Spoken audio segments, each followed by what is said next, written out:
94% of developers still code manually. OpenAI just shipped something that makes that obsolete. Wait, are you saying this new macOS app actually replaces human coding? So we're covering how it compares to Claude Code, the GPT 5.2 Codex integration, and what agentic coding actually means. By minute 4, you'll know if this kills your current workflow. Let's get into it. Welcome to the AI Daily Podcast. Today's news and a deep dive to help you stay ahead in AI. Today we're diving into OpenAI launches new macOS app for agentic coding. Stick around to the end for this week's headlines. Let's dive right in.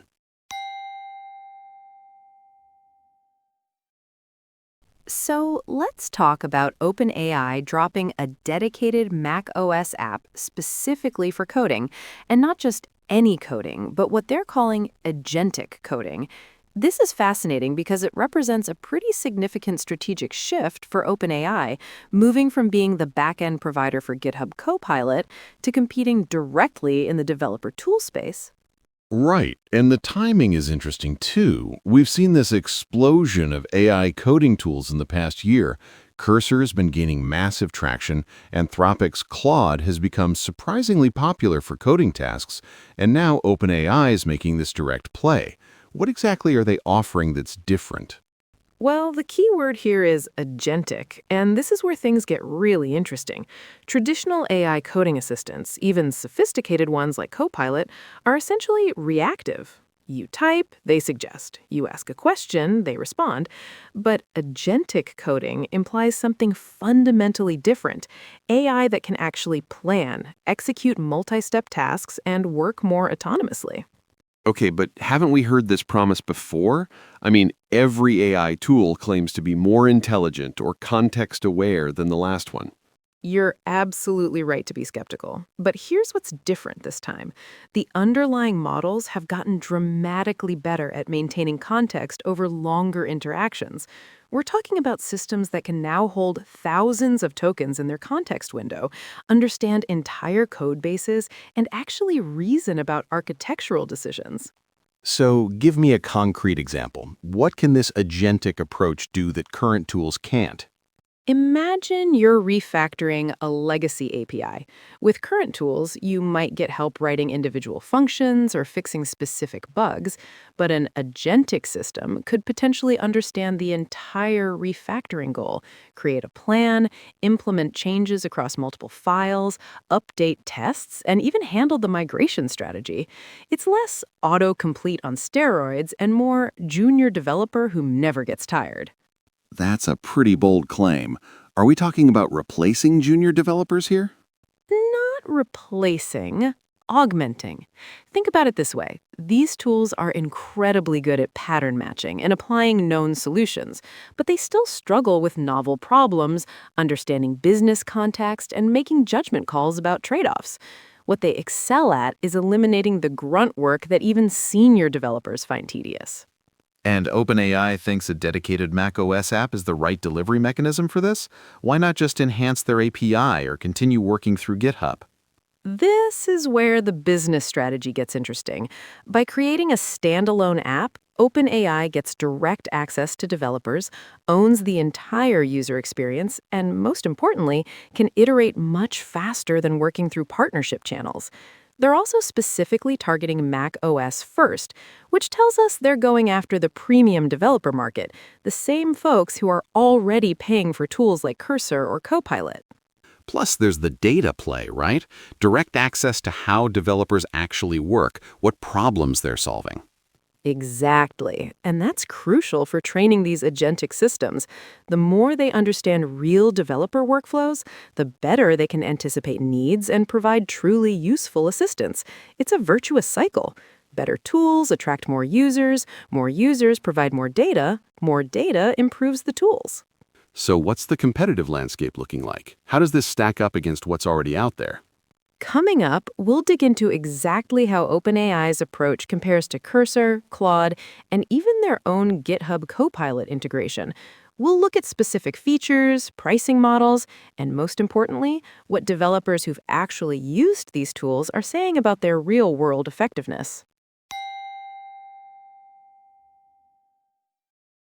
All right, so let's break down what we're actually seeing in the AI coding assistant market right now. You've got GitHub Copilot with something like 1.8 million paid subscribers, Cursor reportedly growing at 30% month over month, and Claude becoming the dark horse that many developers swear by for complex coding tasks. And where does OpenAI's new app fit into this landscape? From what we're seeing, they're positioning themselves as the most capable option, leveraging their latest models, potentially GPT-4 or even newer variants optimized specifically for code. The key differentiator seems to be this agentic approach we mentioned. While Copilot excels at line-by-line suggestions and Cursor has that nice chat interface, OpenAI's betting on AI that can handle entire features or refactoring projects. But can it really? I mean, I've tried using ChatGPT for complex coding tasks, and while it's impressive, it still makes mistakes, loses context, or suggests outdated patterns. You're hitting on a crucial point. The technical challenges here are immense. First, there's the context window problem. Even with 128K token windows, that's maybe 50,000 lines of code if you're lucky. Most real applications are much larger. So the AI needs to be smart about what context to load and when. Right, and then there's the accuracy problem. When you're doing agentic work across multiple files, errors can cascade quickly. Exactly. And this is where the implementation details matter. From what we understand, OpenAI's approach involves multiple validation steps. The agent doesn't just write code, it writes, tests, validates, and iterates.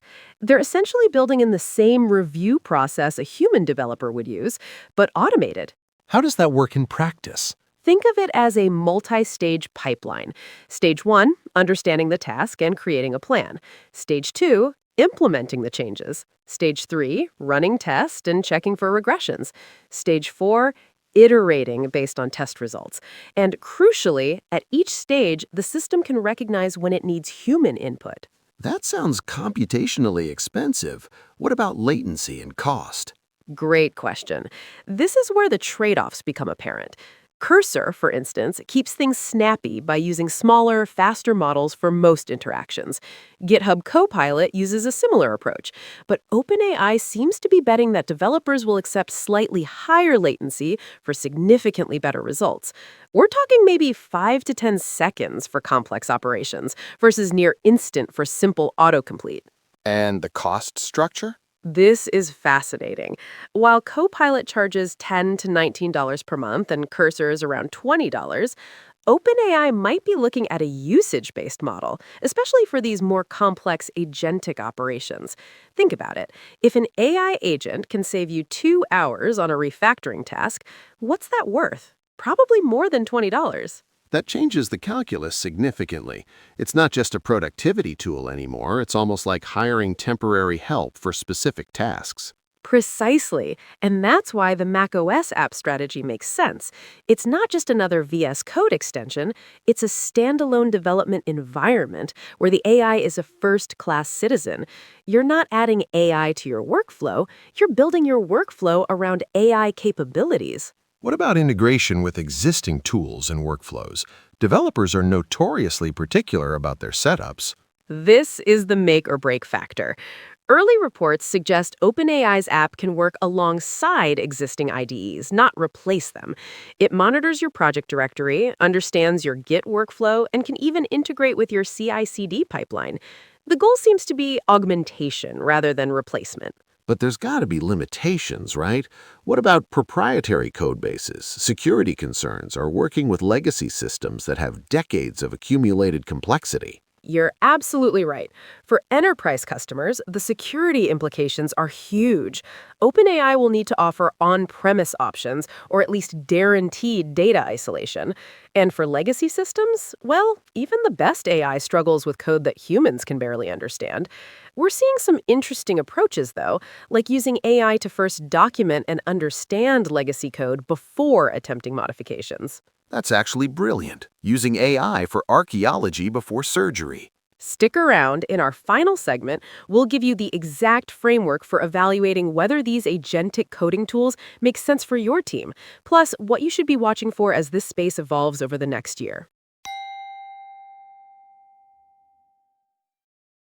So let's get practical here. If you're a developer or engineering manager listening to this, you're probably wondering, should I care about OpenAI's new coding app? Should I be evaluating these agentic tools? The answer, like most things in tech, is it depends. What's the framework for making that decision?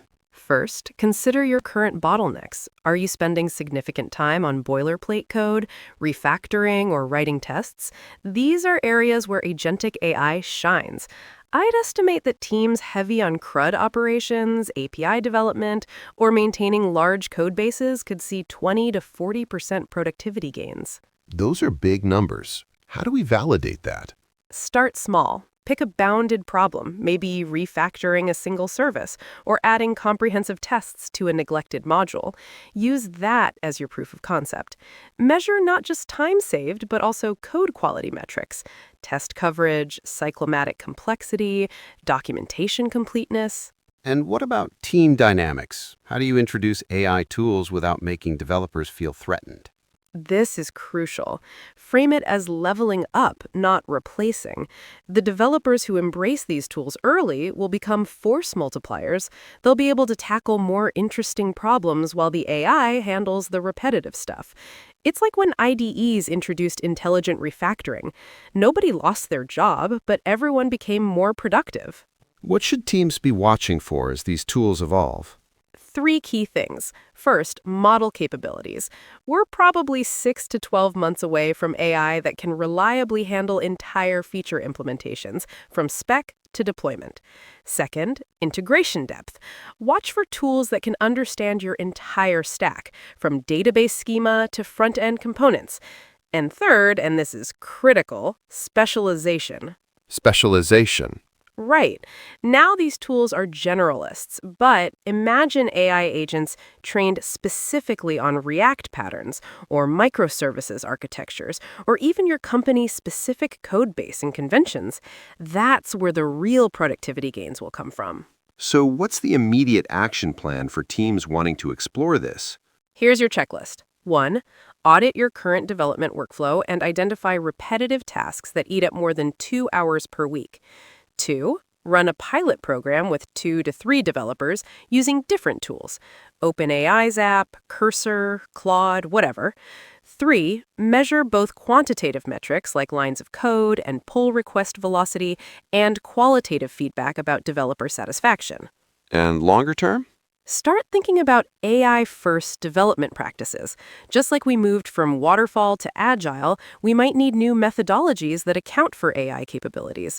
Things like specification-driven development, where you write detailed specs and let AI handle initial implementation, with humans focusing on review and refinement. That's a pretty fundamental shift in how we think about programming. It is, but it's not unprecedented. We've seen similar transitions before, from assembly to high-level languages, from manual memory management to garbage collection, from monoliths to microservices. Each time, the abstraction level goes up, and developers focus on higher-value problems. Any risks teams should be aware of? Absolutely. Over-reliance is real.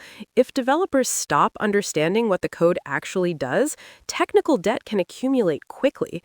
There's also the AI hallucination problem. These systems can confidently produce incorrect code. And let's not forget about licensing and IP concerns when AI is trained on open-source code. So maintain healthy skepticism while exploring the benefits? Exactly. Here's my closing thought. We're at an inflection point similar to when Stack Overflow first appeared. Suddenly, developers had instant access to solutions for common problems. It didn't make programmers obsolete, it made them more effective. These agentic coding tools are the next evolution of that same idea. The developers who thrive will be those who learn to orchestrate AI capabilities rather than compete with them.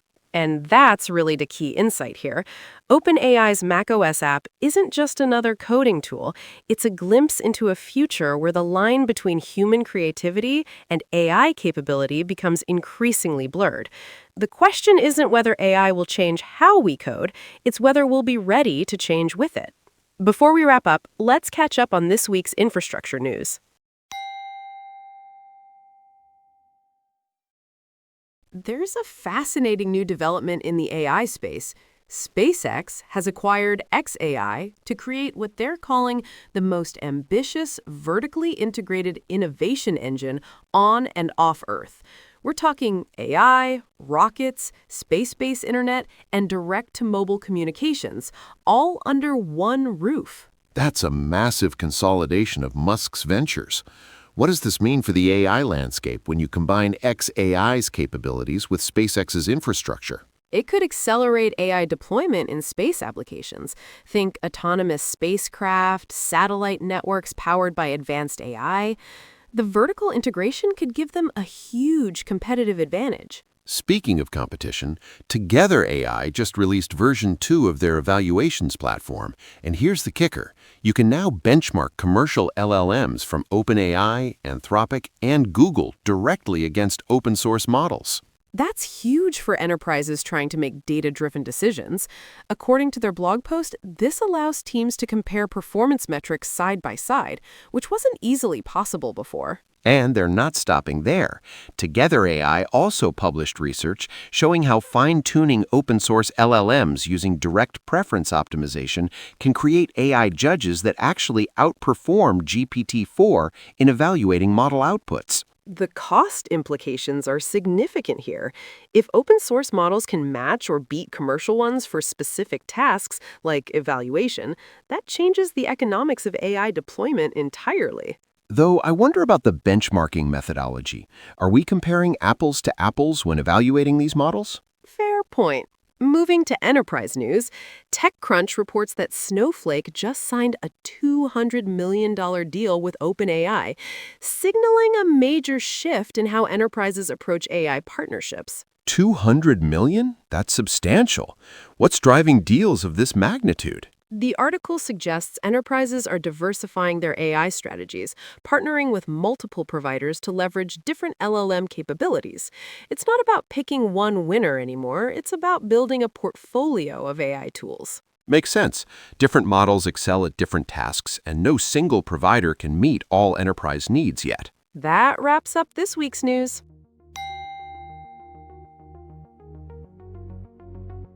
That's our show for today. If you found this valuable, please subscribe and share with a friend who'd appreciate it. Drop us a comment with your thoughts on today's topic. Links to everything we discussed are in the show notes. Until next time.